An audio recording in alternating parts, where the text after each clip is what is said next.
የተበተበው ሰንሰለት አስፈሪው የሕይወት ጨለማ በድንገት ተፈፋለ ከሰማይ አንድ ድምፅ ሰማ ሲተማመንብኝ ሲመካ ሲላትወጣም ፍጹም ከእጆቼ የጌታዬ ፍቅር ማረከኝ ወጣው ሰይጣንን ከልጄ በሕይወት እጅግ በተዋበ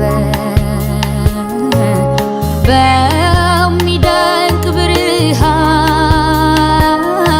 ሊገለጽ በማይችል ከፍ ባለው ዙፋን በረከት ተስፋዬ መዝሙር ነው።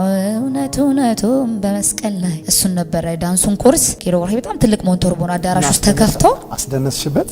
ያው ሁሉም ጴንጤ አይዘፍንም ማለት ነው በእነሱ አስተሳሰብ አይዘፍንም ጴንጤ።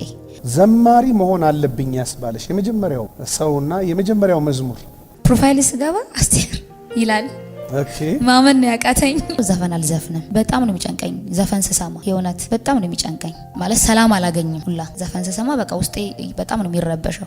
ከዛ በኋላ ግን የምር የምትወስነው ነገር አለ አይደል? ምንም ነገር ቢመጣ እንደዛ ነው የሆነው። ከዛ በኋላ እግዚአብሔር ሰጥቶኛል ድምጽ እና ብዙ ነገር ማድረግ እችላለሁ በድምጼ በጣም ብዙ ነገር። በጣም ከባድ ጊዜ ነበረ። ቸርች ለመሄድ እፈልጋለሁ ግን ምንም አይነት ገንዘብ እጄል አልነበረ ምናምን። የዛኔ ነው አርቲስቶች ያዩኝ ተወንኩኝ ማለት ነው። ሰራው ቲያትሩን እዚህ ቲያትር ብሔራዊ ምናምን ትምጣ ተብሎ ማይብራራ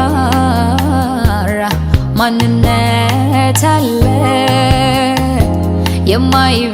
የማይብራራ ማንነት አለ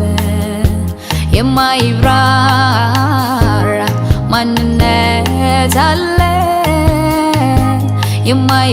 የማይብራራ ማንነት አለ።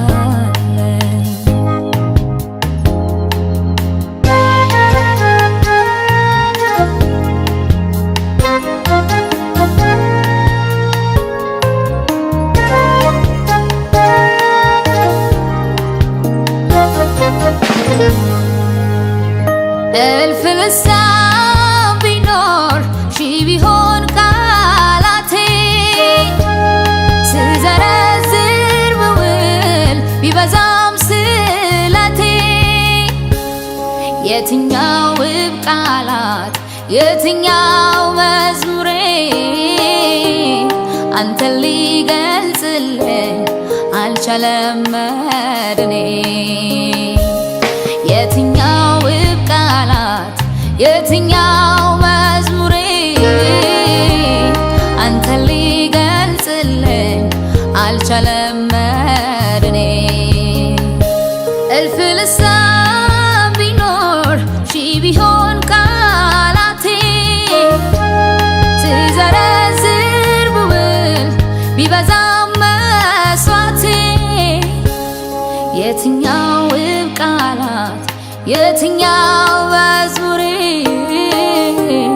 አንተን ሊገልጽልኝ አልቻለም መድኔ።